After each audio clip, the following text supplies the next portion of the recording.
Mabigat ang katahimikan sa loob ng isang punerarya sa Baguio City. Sa isang malamig na silid, nakahimlay ang mga katawan ng mga babae na dinala mula sa isang bangin sa Benguet. Wala nang buhay na inaasahan sa kanila. Lahat ay tinuring ng patay. Ngunit habang isinasagawa ang embalming sa isa sa mga bangkay, isang embalsamador ang biglang natigilan. Sa gitna ng kanyang ginagawa, may napansin siyang bahagyang paggalaw na hindi dapat nangyayari sa isang bangkay. Hindi ito agad pinaniwalaan. Huminto ang lahat. Mas tinitigan niya ang katawan. At sa ilang sandali lamang, malinaw na gumalaw ang kamay. Kasunod nito, unti-unting bumuka sa mga mata. Napaatras ang mga nasa paligid. Isang sigaw ang bumasag sa katahimikan ng silid. Buhay pa siya. Ang pangalan niya, Myrna Jones, 14 na taong gulang. Paano nakakaligtas ang isang taong itinapon sa bangin at idineklarang patay na? At ano ang ibig sabihin kung ang unang bagay na ginawa niya matapos mabuhay ay magsalita tungkol sa mga pulis? Hello everyone! Welcome back sa ating channel. Or kung ngayon ka palang napadaan dito, welcome din sa'yo. This is Truth Files, kung saan hindi lang natin kinikwento ang mga krimen, kundi sinusubukan din nating intindihin kung paano at bakit sila nangyayari. Dito sa Truth Files, we don't just tell stories. We try to feel and understand ang mga tao sa likod ng balita.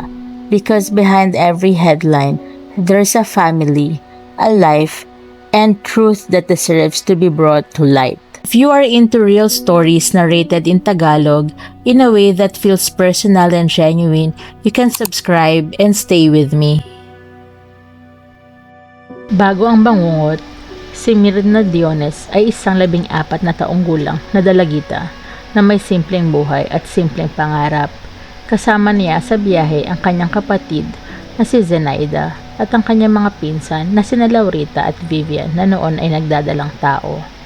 Ang kanilang paglalakbay patungong La Union ay walang kahit anong indikasyon ng panganib. May kanya-kanyang dahilan ng pag-alis. May uutang, may bibisita, may sasama lamang. Sa San Fernando, La Union, sila ay dumiretso sa palengke. Isang ordinaryong lugar, puno ng tao at karaniwang galaw ng buhay. Ngunit sa mga mata ng hindi kilalang tao, hindi pala sila basta dumaan lang. May mga sumubaybay na. At hindi nagtagal, ang araw na iyon ay mawawala sa pagiging normal. Bigla silang hinarang sa gitna ng kanilang paglalakad. Inakusahan ang pagnanakaw. Walang reklamo, walang ebidensya, walang warrant. Ayon sa salaysay ni Myrna, ang mga humuli sa kanila ay mga pulis mula sa San Fernando Police Station. Dinala sila sa isang substation, hindi sa pangunahing presinto, kundi sa isang mas maliit at kontroladong lugar kung saan mas kaunti ang saksi at mas mahirap ang akses sa labas. Walang abogado, walang pamilya, walang formal na kaso. Sa loob ng selda, ang oras ay naging mabigat. May lumapit na isang lalaki at nagbanta na kung hindi sila aamin, hindi sila makakalabas ng buhay. Pero paano aamin ang isang taong walang kasalanan? Sa investigasyon, si Myrna ay pinaharap sa police lineup kung saan unti-unti niyang tinukoy ang mga taong nakita niya mula sa simula ng insidente hanggang sa kanyang pag-atake. Unang lumitaw sa kanyang salaysay si PO3 Edwin Tobiera na umano'y nagbintang sa kanila sa San Fernando at naging simula ng kanilang illegal arrest. Siya rin ang isa sa mga nakasama sa transportasyon ng mga biktima. Kasunod niya si SPO1 Jose Flores na inilarawan bilang may kontrol sa operasyon at gumamit ng radyo upang magpatawag ng karagdagang sasakyan at tauhan. Siya ay kasama rin sa biyahe patungo sa liblib na lugar. Si PO1 Amado Merca ay itinuro bilang isa sa mga direktang nanakit sa mga biktima sa execution site, partikular sa mga sandaling nagsimula ang pisikal na karahasan. Si PO3 Manuel Corpus ay iniuugnay din sa aktwal na pananakit, kabilang ang pag-atake sa buntis na si Vivian. na kalaunan ay naging sentro ng kasong murder with unintentional abortion. Si PO3 Romeo Artienda Jr. ay kinilala bilang driver ng isa sa mga sasakyan na ginamit sa pagdadala sa mga biktima mula sa detention patungo sa liblib na lugar na naging bahagi ng buong operasyon. Si SPO4 Leonito Macapagal ay naisama rin sa lineup, ngunit kalaunan ay na-acquit dahil sa kakulangan ng direktang ebidensya ng partisipasyon.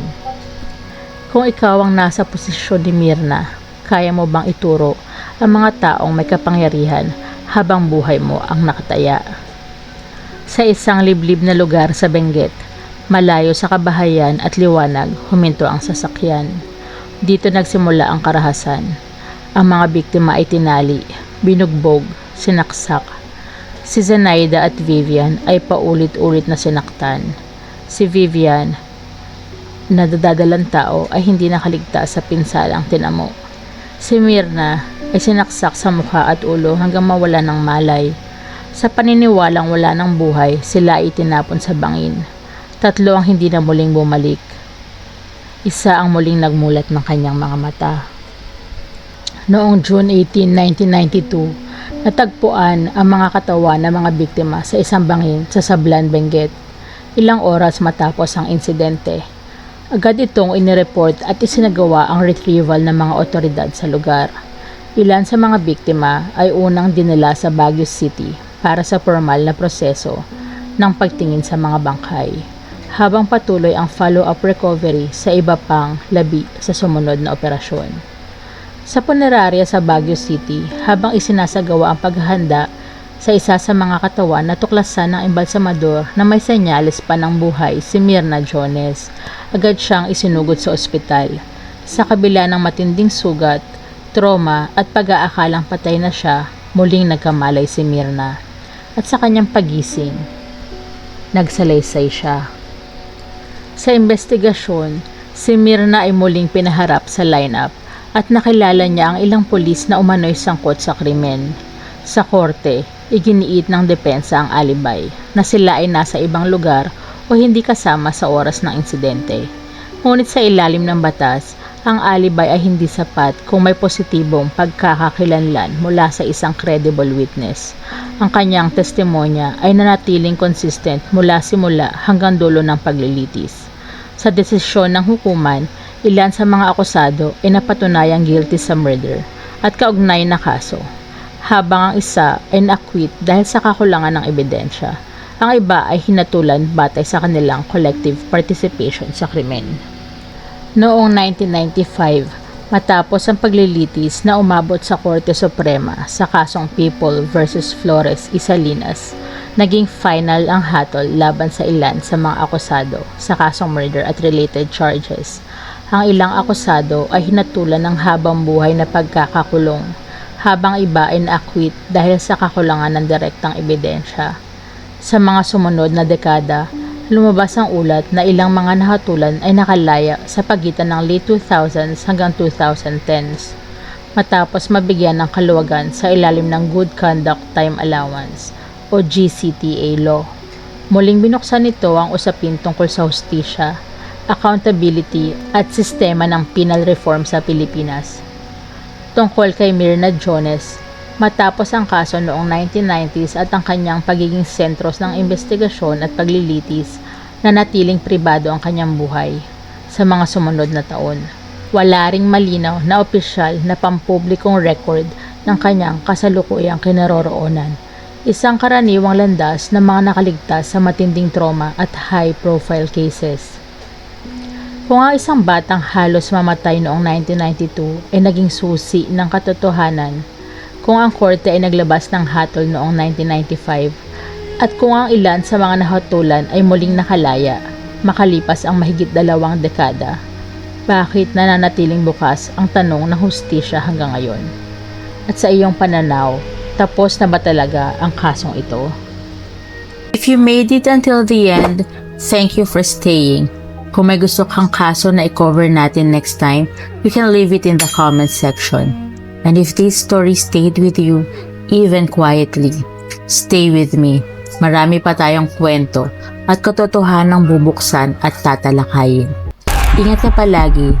God bless.